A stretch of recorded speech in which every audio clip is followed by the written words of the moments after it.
Hi అండి అందరికీ. ఈరోజు ఈ వీడియోలో సింపుల్గా ఆలు క్యారెట్ ఫ్రై ఎలా చేసుకోవాలో చూద్దాం. ముందుగా 3 టేబుల్ స్పూన్ ఆయిల్ వేసి అందులో ఆవాలు, జీలకర్ర, శనగపప్పు వేసి దోరగా వేయించుకోవాలి. వేయించుకున్న తర్వాత కరివేపాకు వేసుకొని కలుపుకోవాలి. మంట మీడియం ఫ్లేమ్లో పెట్టుకొని కలుపుకోవాలి. సన్నగా తరిగిన క్యారెట్ ముక్కల్ని వేసి దోరగా వేయించాలి.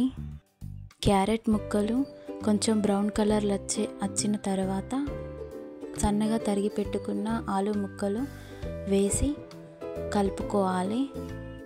రుచికి సరిపోయేంత సాల్ట్ వేసుకోవాలి. ఉప్పు వేసుకున్న తర్వాత పసుపు వేసుకొని కలుపుకోవాలి. పసుపు వేసుకోవడం వల్ల ఆలు ముక్కలు తొందరగా ఫ్రై అవుతాయి. ఆలు ఫ్రై అయిన తర్వాత సన్నగా తరిగిన ఉల్లిపాయ ముక్కలు వేసుకొని బాగా కలుపుకోవాలి.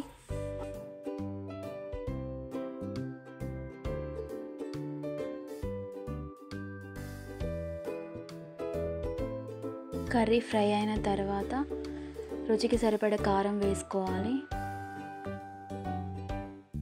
రుచి కోసం కొబ్బరి తురుము, ధనియా పౌడర్, మసాలా వేసుకొని బాగా కలుపుకోవాలి.